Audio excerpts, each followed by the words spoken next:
la foi est une ferme assurance des choses qu'on espère, une démonstration de celles qu'on ne voit pas. 2. Pour l'avoir possédé, les anciens ont obtenu un témoignage favorable. Le verset 13e. C'est dans la foi qu'ils sont tous morts, sans avoir obtenu les choses promises. Mais ils les ont vus, oh je sens Dieu, ils les ont vus et salués de loin, reconnaissant qu'ils étaient étrangers et voyageurs sur la terre. 39 à 40. Si vous votez car grâce.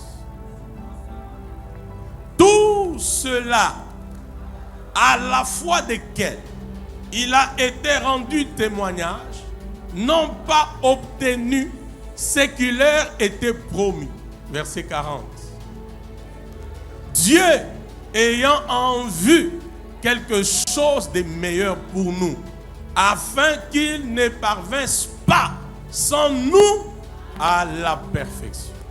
Le réflexe a toujours été que la foi est une ferme assurance des choses qu'on espère et une démonstration de celles qu'on ne voit pas. La première mise à jour, c'est que la foi d'Hébreux 11, le verset premier, n'est pas notre foi.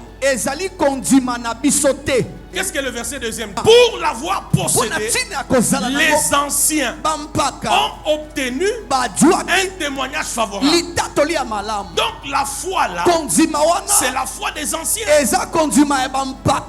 qu'on peut autrement appeler les témoins de la foi de l'ancienne alliance. C'est pourquoi quand la Bible maintenant commence à détailler, il dit c'est par la foi qu'Abel, vous voyez ça, c'est par la foi qu'Enoch, c'est par la foi qu'Abraham, c'est par la foi qu'Isaac, qui voit ça.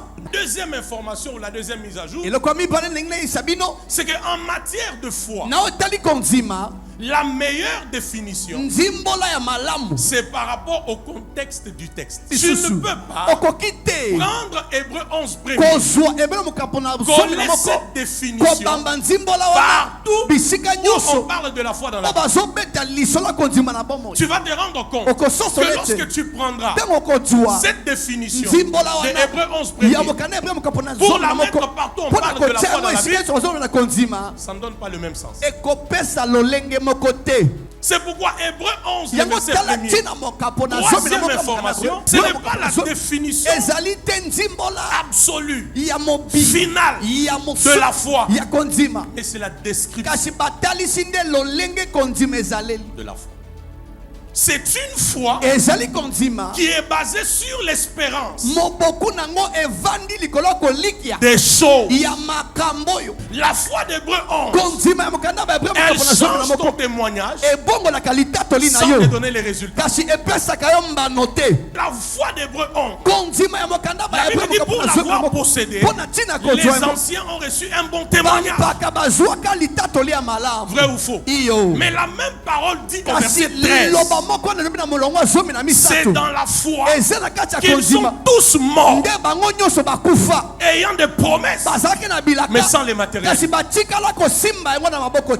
y a une différence entre cette foi et la nôtre. Hébreux 11 premier, c'est la description de la foi de l'ancienne alliance. Pourquoi? C'est une foi qui est basée sur des choses à venir. Est-ce que ta foi est basée sur des choses ou sur une personne? Ma foi à moi, ta foi à toi n'est pas basée sur des choses. Notre foi est fondée, elle est bâtie sur une personne. Notre foi à nous, elle est fondée sur Christ. Que dans Hébreux 11, le seul endroit où on a parlé de Christ, ce n'est que quand on faisait allusion à la foi de Moïse.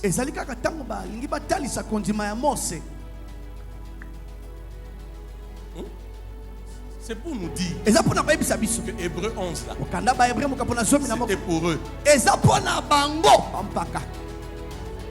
C'est pour les anciens. C'est pas pour nous. Parce que c'était une foi basée sur l'espérance des choses. Le verset 39. 40, lisons. Tous ceux-là qui, Abel, Enoch, Abraham, Isaac, qui encore, Samson, Gédéon, Rahab, Joseph. Je sens la gloire. Tous ceux-là, à la foi desquels il a été rendu témoignage, n'ont pas obtenu ce qui leur était promis.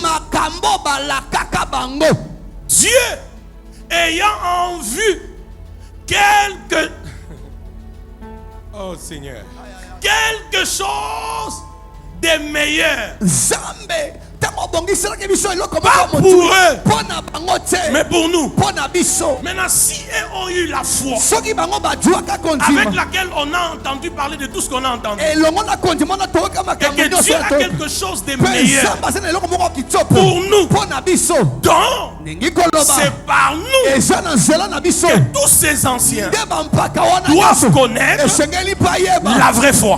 Je dis c'est par nous que les anciens Abraham, Abel, Enoch, Gédéon, Barak, Rahab, Isaac, c'est par nous qui doivent connaître la vraie foi.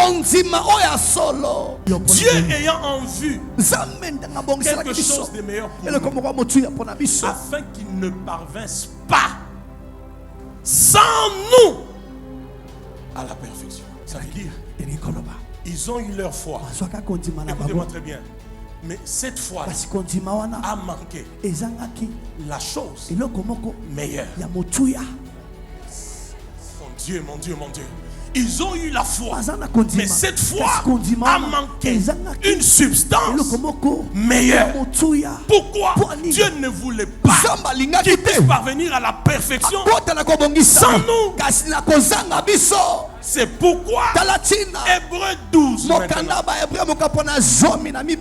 les lecteurs de la Bible ont déjà compris là où j'arrive. Hébreu 12 le verset premier.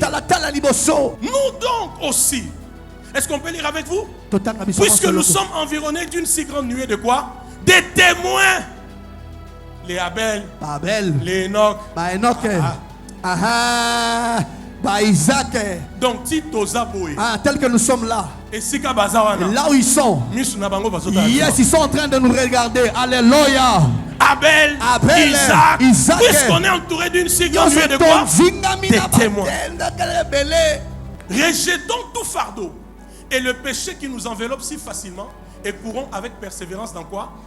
Dans la carrière qui nous est ouverte. Pourquoi nous sommes entourés? Je te révèle un mystère. Pourquoi nous sommes entourés d'une si grande nuée de témoins? Parce que quand ces témoins nous regardent, ils voient la chose meilleure qu'ils ont ratée. Nous l'avons. C'est quoi la chose meilleure? Le verset 2. Ayant le regard sur qui? Sur Jésus, le chef et le consommateur de quoi? De la foi. Donne-moi ça en version Semeur. Gardons les regards fixés sur qui? Les regards fixés sur qui? Sur Jésus, qui nous a ouvert le chemin de la foi et qui l'apporte à la perfection. Je dis, je veux que tu me parles de la foi de Jésus que de la foi d'Abraham. Parce qu'Abraham a espéré une cité dont Dieu était l'architecte, mais il n'a pas vu cette cité. Mais la Bible dit dans Hébreux chapitre 12 au verset 22, moi et toi, nous nous sommes approchés. Nous nous sommes approchés de Sion, la cité de l'Éternel. Nous nous sommes approchés, pas de Sinaï, mais de Sion. Là où Abraham voulait être, c'est là où moi et toi nous sommes aujourd'hui. Est-ce que je parle à quelqu'un ce matin? Je dis là où Abraham voulait être, moi et toi nous y sommes. C'est par la foi qu'Abel offrit un sacrifice plus excellent. Quand il offre, quand Dieu regarde, il ne voit pas l'animal, il voit la chose meilleure. Il voit la chose meilleure. J'ai dit, il voit la chose meilleure. C'est pourquoi le verset 2 nous dit, gardons les regards sur Jésus, pas sur Abraham. Je dis pas sur Enoch, pas sur Abel, mais sur qui? Sur Jésus. Pourquoi? C'est lui qui ouvre le chemin de la foi et qui la rend parfaite. Ça veut dire l'entrée en Christ. C'est l'enfantement dans la foi. À ce niveau, mon fils, on ne peut plus parler de petite foi et de grande foi.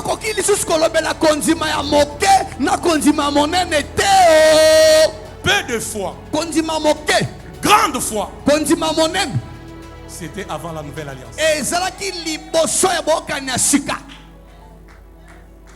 Quelqu'un va me dire, mais n'est-ce pas Jésus?